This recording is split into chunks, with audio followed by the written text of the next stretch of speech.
Buenas tardes, Sergio. Buenas tardes, Rosa. Bueno, muchos de nosotros ya han visto cómo va esta trayectoria, en el que nosotros vamos presentando poco a poco a cada uno de los profesores que forman parte del máster de sexología sustantiva. ¿Quién eres tú? ¿Y a qué te dedicas?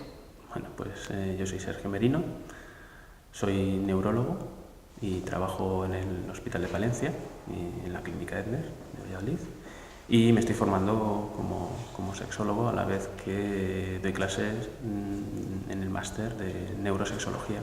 ¿Qué es eso de la neurosexología? Es una buena pregunta. ¿Qué es eso de la neurosexología? Pues es algo novedoso.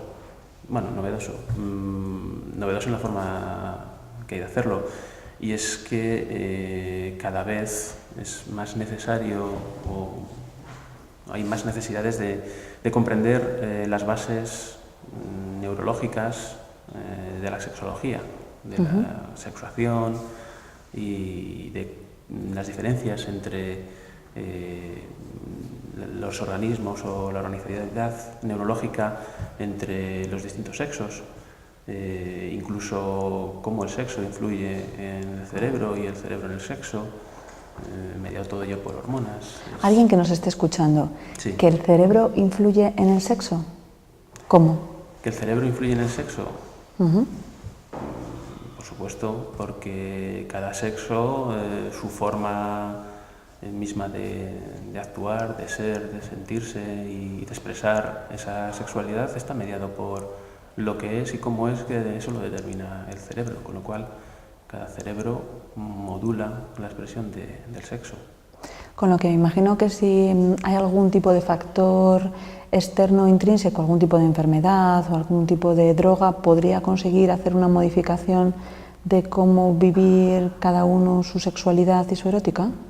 Por supuesto, hay drogas, medicamentos, podemos decir, que producen efectos secundarios muy claros que afectan a la sexualidad. Pueden producir disfunción eréctil, por ejemplo, eso es muy claro, pero no hace falta irse a algo tan concreto. Simplemente muchos fármacos pueden alterar la conexión de los distintos neurotransmisores que tenemos en el cerebro y a lo mejor hacernos sentir o vivir de una manera distinta lo que es la vivencia sexuada, ¿no? Un día pues a lo mejor estás más deprimido y te tomas un antidepresivo y ves la vida de otra manera y ves a una persona de manera distinta y a lo mejor te fijas en algo que no te has fijado y eso está cambiando continuamente. Hablamos que en el máster de sexología nos planteamos asignaturas diferentes, asignaturas que están en la vanguardia. Neurosexología es una de ellas. Si nos planteamos cuál es el futuro o hacia dónde crees, porque ahora mismo es una parte de la sexología que está muy en pañales, que todavía, de hecho, somos los únicos que hablamos de neurosexología, que nos parece que cualquiera de nosotros tenga base médica, base psicológica, deberían de conocer un poco cómo es la estructura del cerebro y cómo puede haber esas interconexiones para poder entender parte de lo que tú me estabas comentando, ¿no? Cómo se pueden sexuar, cómo se pueden tener una vivencia. ¿Hacia dónde crees que huele a que evolucionará esta parte de la sexología? Lo primero que tiene que evolucionar es a sentar sus bases, ¿no? Como bien dices, hay una parte del conocimiento que está muy disperso, hay apuntes por aquí, apuntes por allá, y creo que lo primero que hay que hacer es recopilarlo, juntarlo, ensamblarlo y ver qué es lo que tenemos, y a partir de ahí seremos capaces de ver qué necesitamos o qué nos hace falta para seguir avanzando. O sea, hasta que no tengamos el puzzle bien montado no sabemos qué piezas nos falta. Entonces, bueno, pues nos falta ir más hacia estudiar las bases genéticas de cómo se desarrolla cierto núcleo que tiene importancia en la identidad sexual. Por ejemplo, pues a lo mejor sale esa pieza y hay que ir por ahí, o a lo mejor es otra pieza, pero hasta que no juntemos bien todas esas piezas que ahora mismo están muy dispersas, porque efectivamente la neurosexología podemos decir que es una vanguardia, pero no podemos decir que no se ha hecho nada. Se han hecho cositas, pero están muy desperdigadas. ¿Qué pequeñas cosas hasta ahora se han hablado? Pues han hecho estudios sobre, por ejemplo, identidad sexual, se han descubierto ciertos núcleos en los cuales tiene o parece que pueda asentar la identidad sexual, la orientación sexual. También se han hecho estudios. Se han hecho estudios sobre un montón de neurotransmisores, sobre diferencias entre el cerebro del hombre y el cerebro de la mujer. Hay cosas en la literatura que existen y que se pueden coger y que son útiles.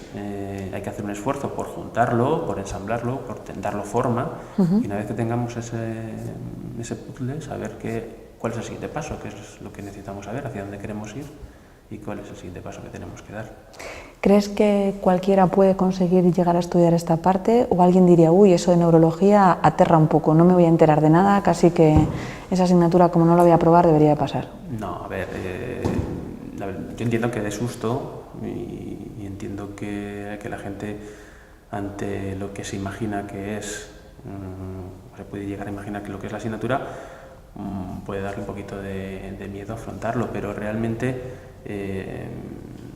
estamos hablando de cosas que vamos a empezar por lo básico, explicando las cosas básicas, y a partir de ahí iremos entrando en complejidad, pero siempre paso a paso, siendo lógicos y asentando bien las bases para que nada se nos caiga. Esto es como todo, al final las matemáticas son difíciles, bueno, pues no son difíciles si empiezas asentándolas, lo que es la base de la matemática bien, y lo tienes bien asentado en tu cerebro. Lo demás es ir dando pasos complejos, pero al final, si construyes una buena base, el edificio puedes tirar para arriba. Quería hacerte una última pregunta. Dices que además te estás formando como alumno, pasarás ya al segundo año del Grupo Cero, das la clase de neurosexología, tú vienes que de formación eres neurólogo, trabajas como neurólogo y estás empezando a ensamblar, como tú mismo dices, una serie de piezas que van uniendo quizás aspectos que a lo mejor hasta ahora no tenías tan conexos. ¿Qué les dirías a alguien que se encuentre trabajando con personas dentro de tu mismo departamento, desde neurología? Sí. ¿Cómo les animarías a que quisiesen investigar más, a que estudiasen, a que esto tiene bastante parte de su lógica para poder que comprendamos otra serie de estructuras, como decías, la identidad, la orientación? ¿Qué les dirías a las personas que nos pueden escuchar? Bueno, en principio les diría que es una cosa completamente distinta, novedosa. Quiero decir, lo que es la neurología más convencional, está claro que hay una serie de ámbitos. Tenemos las cefaleas, tenemos las enfermedades degenerativas, tenemos una serie de apartados dentro de la neurología y cada uno pues se siente más afín. La neurosexología realmente no existe, no hay nadie dedicado a ello, con lo cual es un campo... Hasta tú ahora. Hasta yo ahora, y el camino que podamos abrir es un campo que está por descubrir, con lo cual les diría que aquellos que se sienten pioneros, que se sienten descubridores, pues que se animen, igual que en su momento, me imagino, que sería como surgieron el resto de las materias dentro de la neurología. Pues hay quien se dijo, pues voy a estudiar la esclerosis múltiple. Pues habría un grupo de neurólogos que dijeron, me voy a tirar ahí, y abrieron un campo, y ahora mismo es súper importante, ¿no? Yo creo que todo lo que sea conocer más cómo funciona nuestro cerebro, para un neurólogo debería de ser ya estimulante de por sí. Y aplicado a algo que no sabemos, tiene que ser fantástico. O sea, es que lo que no entiendo es cómo no les puede parecer agradable la idea o atractiva esa idea para un neurólogo. Es un planteamiento hacia muy breve que desde aquí del Máster de Sexología Sustantiva intentaremos que para profesionales, sexólogos, gente que ya ha estudiado estas ciencias puedan tener un acceso a estudiar esta parte, ¿no? Esta asignatura en el que puedan venir un día y puedan escucharte.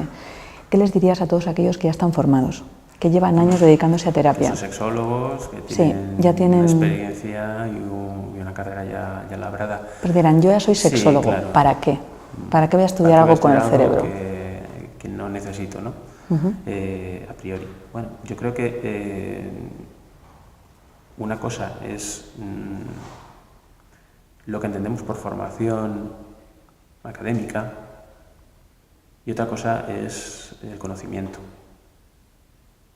Conocer nunca viene mal para tu práctica clínica, clínica o a lo que se dediquen los si es un sexólogo clínico, por ejemplo. Siempre te va a aportar algo que va a hacer que seas mejor profesional. Nunca viene mal aprender algo más. Entonces, si es algo que durante su formación académica han carecido o no le han prestado una atención, o simplemente alguna pincelada aislada que les haya podido caer en alguna otra asignatura, yo creo que es muy interesante poder venir un día y decir, voy a intentar cubrir esa parte que me falta. A lo mejor ni siquiera se han dado cuenta que les falta, pero bueno, a lo mejor simplemente escuchándolo dicen, anda, pues me hacía falta. Yo creo que el saber no ocupa lugar, aunque parezca un tópico, pero que no solo es que no ocupe lugar, sino que te ayuda a ser mejor. Cuanto más sabes, mejor profesional eres, sin duda. Pues totalmente de acuerdo contigo. Nos veremos posiblemente en las jornadas en las que dediques en noviembre. Fue un placer poder estar en clase contigo y seguiremos aprendiendo de esa rama nueva de vanguardia de la neurosexología. Muchas gracias, Rosa. Gracias a ti.